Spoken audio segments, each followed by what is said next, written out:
Welcome to the 31st episode of Proofless, where we immerse ourselves in the heart of America's unsolved mysteries, cases that linger in the shadows, confounding investigators and leaving families with questions that echo across generations.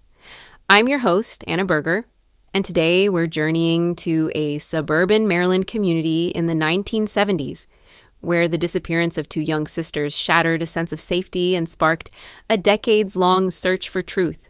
We're diving into the 1975 disappearance of Sheila Mary Lyon, age 12, and Katherine Mary Lyon, age 10, from Wheaton, Maryland, who vanished while walking to a local mall, leaving behind a trail of fragmented clues and a case that, despite a conviction, remains proofless due to the absence of their bodies and unanswered questions about the full scope of the crime. This is a story of two vibrant girls, a fleeting moment that changed everything, and a family's relentless pursuit of justice.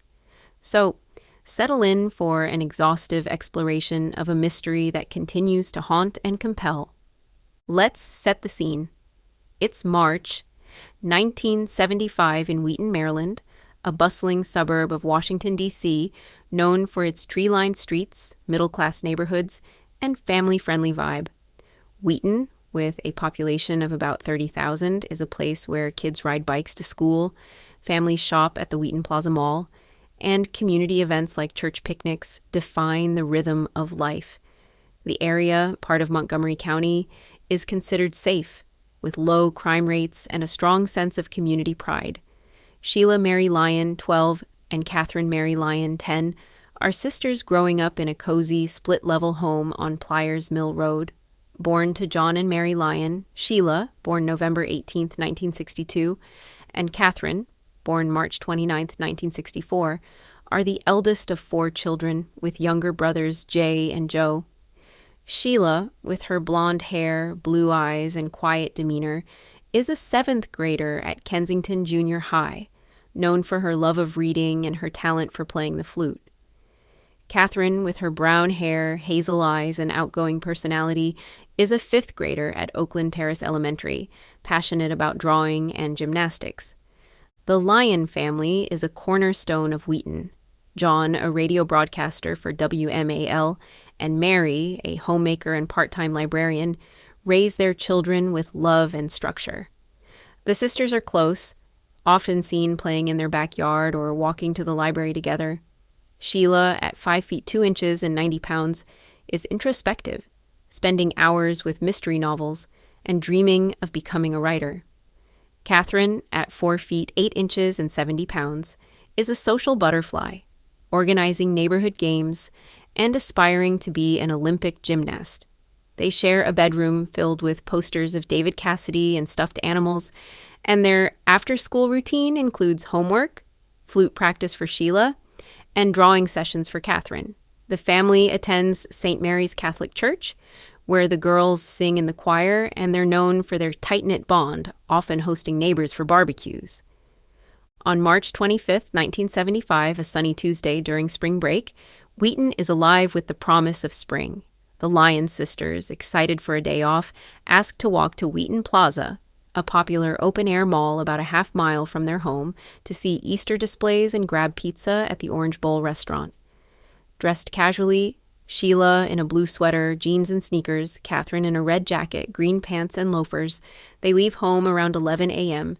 with $2 each from their allowance, promising Mary they'll be back by 4 p.m. The walk along Drum Avenue and Faulkner Place is a familiar route, passing neighbors' homes and a small park. Witnesses, including a school friend, see the sisters at Wheaton Plaza around noon, browsing at Spencer's Gifts and eating pizza. Around 2 p.m., a security guard, Tom, notices them talking to a man near the mall's fountain, described as middle-aged, with glasses, a suit, and a briefcase, holding a tape recorder. The man, later dubbed the tape recorder man, seems to be interviewing kids, asking about their favorite music. Another witness, a classmate, sees Sheila and Katherine walking toward Drum Avenue around 2:30 p.m., presumably heading home. This is the last confirmed sighting of the Lyon sisters. When Sheila and Katherine don't return by 4 p.m., Mary grows worried and calls friends, finding no trace. At 5 p.m., John, back from his radio shift, searches Wheaton Plaza with neighbors. At 7 p.m., the Lyons report the girls missing to the Montgomery County Police Department, MCPD. The MCPD, led by Detective James Sullivan, responds quickly, given the sisters' young ages. Officers search the mall, finding no signs of a struggle, and canvass Drum Avenue, where a neighbor reports seeing two girls resembling Sheila and Katherine near Faulkner Place at 3 p.m., walking with a man in a brown jacket. The sighting is unconfirmed due to distance and fading daylight. Volunteers, church members, classmates, and Boy Scouts search Wheaton's parks, woods, and the nearby Sligo Creek, while helicopters scan the area. On March 26th, a dog walker finds Katherine's red jacket, torn at the sleeve, in a ditch off Drum Avenue 300 yards from the mall. The jacket, identified by Mary, is sent for analysis, revealing no blood or DNA, only dirt and grass fibers. The find escalates the case to a suspected double abduction, and the MCPD sets up a command post at Wheaton Plaza. The investigation dives into the sisters' last movements. Witnesses confirmed they were at the mall from noon to 2:30 p.m., engaging in typical activities. The tape recorder man becomes a focal point. Mall employees describe him as 40 to 50 years old, 5 feet 8 inches tall, with short graying hair, seen talking to several children. A sketch is released, generating tips, but he's never identified. The neighbor's sighting of the man in the brown jacket, described as 30 to 35, 5 feet 10 inches, and thin, adds another lead, but no witnesses can provide a clear face. The MCPD interviews the sisters' friends, teachers, and family, finding no recent conflicts. John and Mary, devastated, provide photos. Sheila in her flute recital dress, Katherine in her gymnastics leotard, offering a $1,000 reward, later raised to $50,000 with community donations. The case grips Wheaton, dominating the Washington Post and WJLA-TV. The Lyons appear on Good Morning America, pleading for their daughter's return, sparking national coverage on NBC Nightly News and The Today Show. Tips flood in. A cashier reports seeing two girls in a car near Frederick, Maryland. A trucker claims a sighting in Virginia. None are verified. The FBI joins, given the possibility of interstate kidnapping, setting up a task force with the MCPD. They analyze a partial fingerprint on Katherine's jacket, but it's too smudged for identification. Cadaver dogs alert to a scent in a wooded area off Drum Avenue, but digging reveals only animal bones. The investigation focuses on local men with criminal histories. A neighbor, Richard Dick Welch, 32, a mechanic with a 1973 arrest for indecent exposure, becomes a suspect. Welch, who matches the brown jacket man's description, was seen near Wheaton Plaza on March 25th. Questioned on March 30th, he claims he was at a bar in Silver Spring, but his alibi lacks witnesses. A search of his apartment finds a knife and a map of Montgomery County, but no link to the sisters. He fails a polygraph, citing anxiety, but is released. Another suspect, James Jimmy Tate, 28, a drifter with a history of loitering near schools, was spotted at the mall.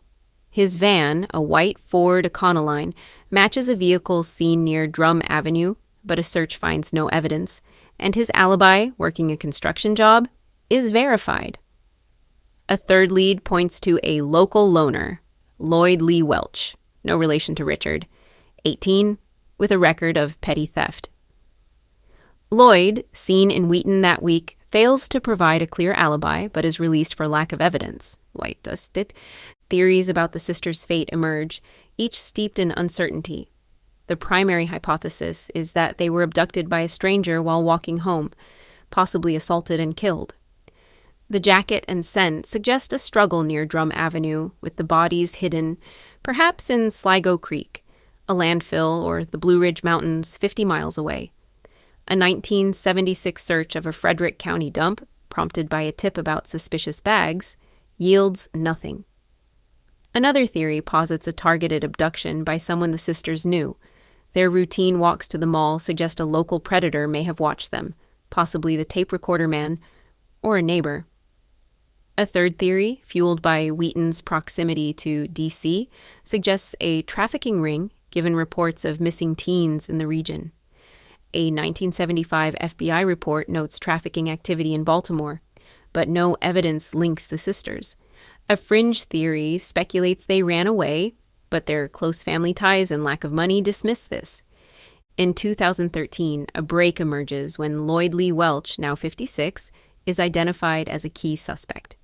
Serving time in Delaware for a 1987 molestation conviction, Welch is re-interviewed after cold case detectives revisit 1975 tips. He admits to being at Wheaton Plaza on March 25th, claiming he saw 2 girls with a man, but denies involvement. In 2014, Welch's cousin, Henry Parker, tells police Lloyd confessed in 1975 to helping dispose of 2 girls on Taylor's Mountain, Virginia, where the Welch family owned land. In 2015, the MCPD searches the mountain, finding bone fragments and a girl's shoe, but DNA tests are inconclusive due to degradation. In 2017, Welch pleads guilty to 2 counts of felony murder, admitting he abducted the sisters with an accomplice, killed them after an assault, and burned their bodies in a Virginia incinerator. Sentenced to 48 years, he provides no further details, citing memory lapses. The accomplice, never identified, remains a mystery, and the absence of the sisters' bodies keeps the case proofless. The Lyons become tireless advocates. John quits his radio job to coordinate searches, while Mary distributes flyers at Wheaton Plaza. They appear on Unsolved Mysteries and America's Most Wanted, offering a $100,000 reward by 1980. In 1976, they found the Lyon Sisters Foundation, supporting missing children's cases. The emotional toll is heavy.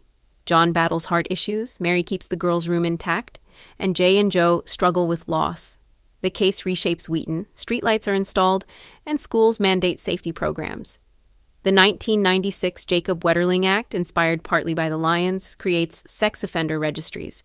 The podcast Missing in Maryland, 2018, and 48-hour specials keep the case alive.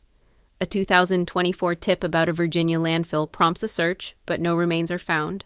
Forensic advances offer hope, but the case remains unresolved. The proofless nature lies in the unknowns. Who was Welch's accomplice? Where are Sheila and Katherine? Mary, now in her 80s, tells the Washington Post in 2025, "My girls are out there waiting." The Lyons keep their flutes and drawings, a testament to a truth still elusive.